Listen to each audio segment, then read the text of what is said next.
What up, family? It's your ghetto news reporter, Mary Dash between Mary and Lee. Today is December 15th. Tricky Tuesday in my city, Chicago.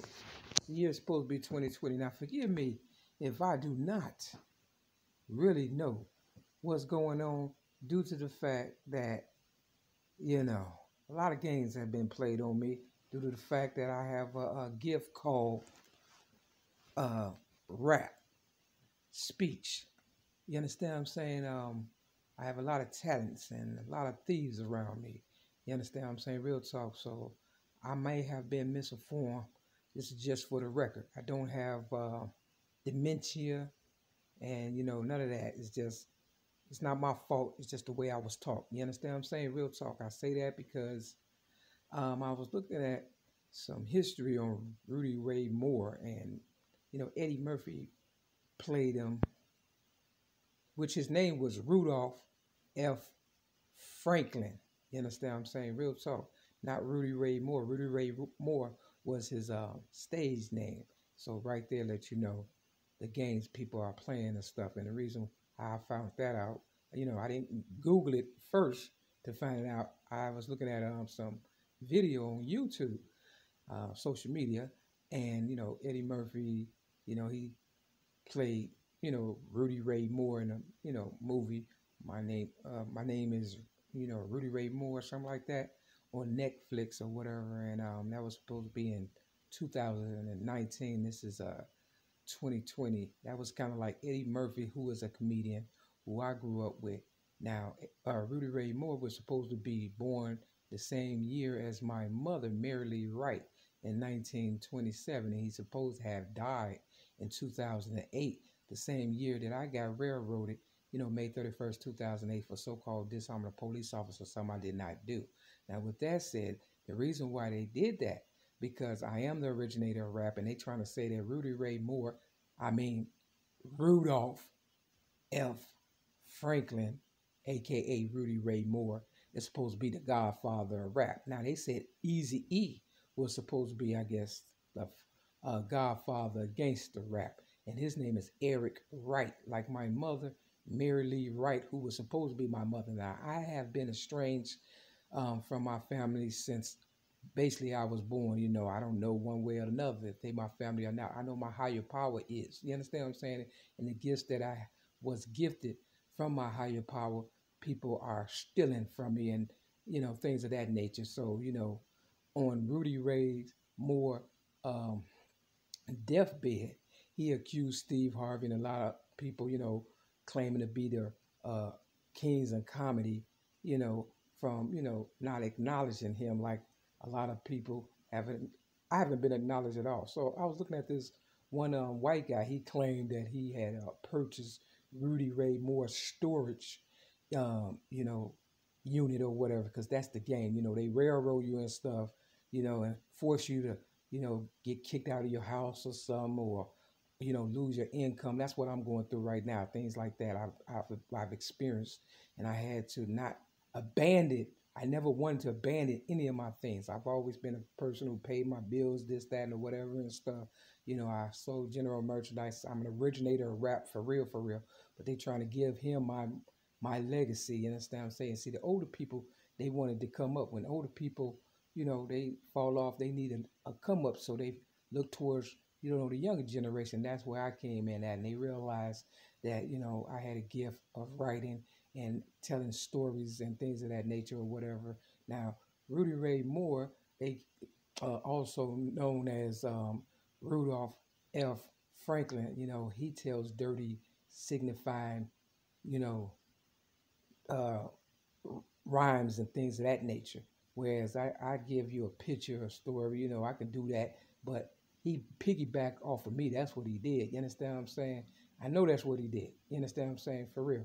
And he never really made it to the cinema or whatever and stuff, but he was able to, he was on TV back in the day. But, there's a trailer that says 1975, and I became the originator of rap at the age of 8 in 1975.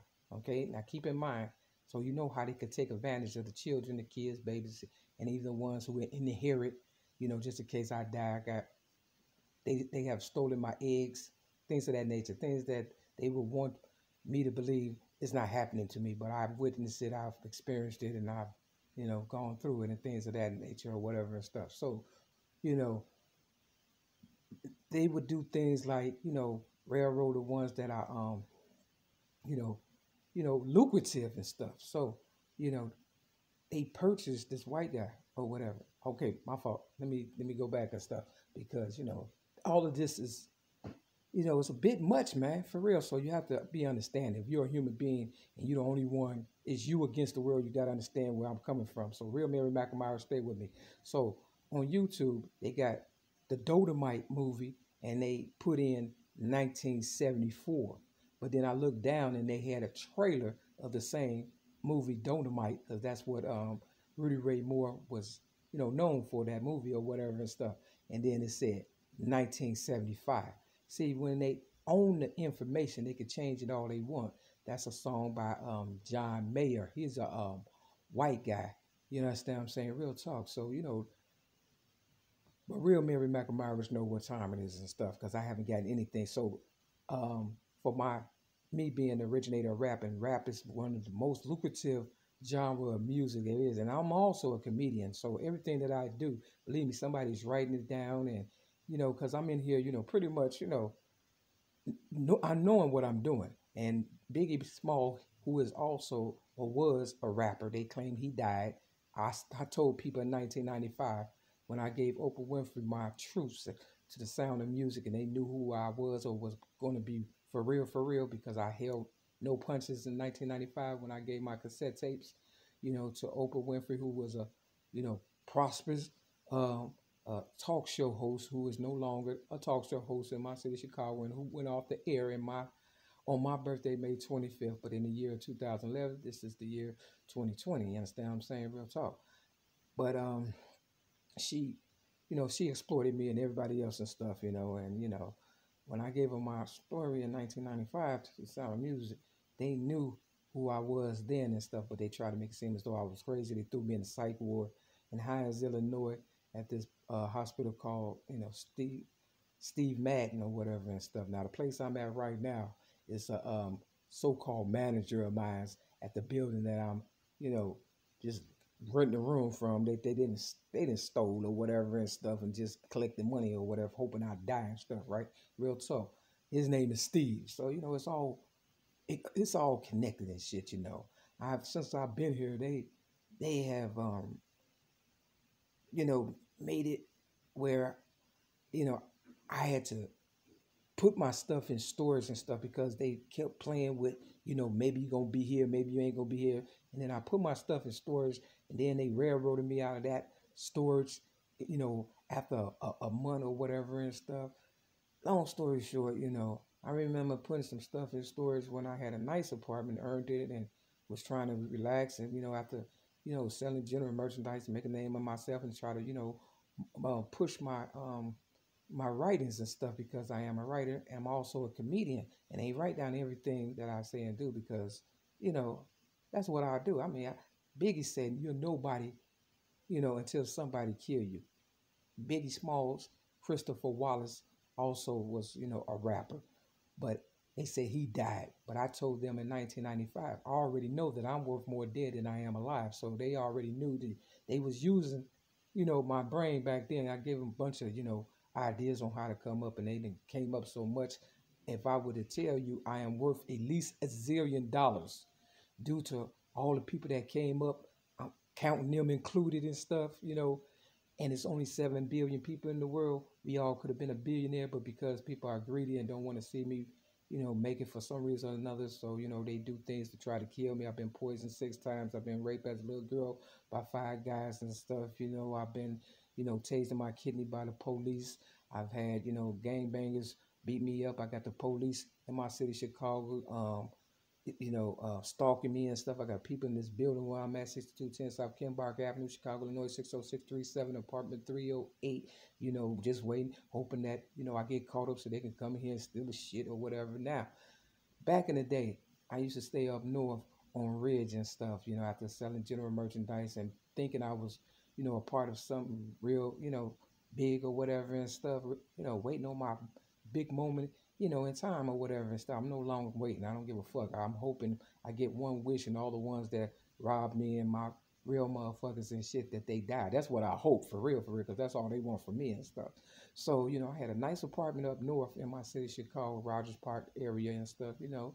And, you know, they waited till I got nice little apartment, whatever, and then they railroaded me 6 days after my birthday. My birthday is May 25th. I was born 1967. They railroaded me May 31st, 2008 for tinted windows. That's the initial charge they put me over. After 10 years of giving them good, you know, business in that area up north was you know, prominent, you know, a decent place or whatever. Where I'm at now, it's like, yeah, you understand what I'm saying? But yeah, they pulled me over for tinted windows. Later on, they gave me a charge of disarming a police officer because I wouldn't play their game, because I knew the only reason why they pulled me over was because I was giving my book away, Rhymes, Poems, and Metaphors, plus one song pertaining to, you know, the abuse I endured and was at the hands of so-called foster parents or maybe even my own family and stuff, because, you know, they know who gonna be the gifted person in the family. So, you know, they railroaded me so they can get me to this point right now to make it seem as though I'm crazy and I'm losing my mind, all that. I'm here to tell you I'm not. If you can research all this, if you know me for real, you know I ain't. But they definitely trying to kill me. But because I don't drink, drugs, smoke, or fornicate, you understand what I'm saying? They held me down the day after Mother's Day, which was May 9th in 2016, and gave me drugs and stuff for 6 months. They was hoping I go crazy so they can put me away and stuff, and then they did the end of my story and stuff. You know what I'm saying? Because they knew when they railroaded me out of my building or whatever, apartment building I was staying at, that was real nice or whatever. And my first ever YouTube video, ML-MACK versus the fat black Oprah Winfrey, you know, you could tell it was nice. So you could tell I wasn't no problem, you understand? But, you know, they wanted my stuff, and they, you know, they like going through people information. So they said that Rudy Ray Moore, you know, the so-called godfather of rap or whatever and stuff, you know, they said that he had a storage bin, this white guy. You understand what I'm saying? I'll put the link in the description of this video. He said that the white guy said that Rudy Ray Moore confessed to killing a white couple. They found some information and stuff or whatever and stuff. Now, 9 times out of 10, Rudy Ray Moore probably ain't even dead. They just coming after me because I'm worth so goddamn much and shit. And, you know, motherfuckers' careers have stalled because I've been exposing what's been going on as far as me being a child abuse victim, and was in the Chicago Sun-Times newspaper at the age of 6 because I stood up for myself. See, they don't like when you stand up for yourself, and I'm an advocate against child abuse, and the fact that I don't drink, drugs, smoke, fornicate, or get in any trouble, that ain't helping their situation either. So they trying to devise a plan and a way to fucking goddamn make it seem as though I'm guilty or something. So they keep, you know, harassing me, the police, and making it seem it's me against, you know, the police or whatever. No, and then they put people in my way to try to agitate me and provoke me so they can have a whole bunch of witnesses say, yeah, she did this, when the fact of the matter, you know, I was a child being abused, a baby, and they, you know, treated me like shit. And the people that treated me like shit didn't even get a day in jail and shit. But they come after me for little stupid shit. So yeah, I had a storage up north called Life Storage, and I had a lot of stuff in there due to the railroad and stuff. And that stuff is priceless. If I, you know, died today and shit, you understand what I'm saying? Somebody like the white man who claimed he found all this Rudy Ray Moore shit. See, they all play together. Even the goddamn so-called dead and shit that probably ain't dead and stuff. And then maybe he did die. You understand what I'm saying? Because if you tell a lie long enough, it will become the truth, and the people will use it against you. But my story is true, for real, for real. And that's why they trying to get rid of me, because they've been lying to the public for so long that the public don't even know what to believe in. That's the honest to God's truth. But I know who I am. I am an originator rapper. I'm an originator of your ghetto news reported sermon. I'm an originator of Spelling Chicago, where I'm from, SHECARGO. Ain't nothing wrong with me. So if I die, I want everybody who's a real ML-MACK follow the bunny, get all my shit back and shit, and don't sell out. Don't sell me out. Don't sell yourself out, because my higher power gonna get these motherfuckers with that. Keep your head up, people. Peace.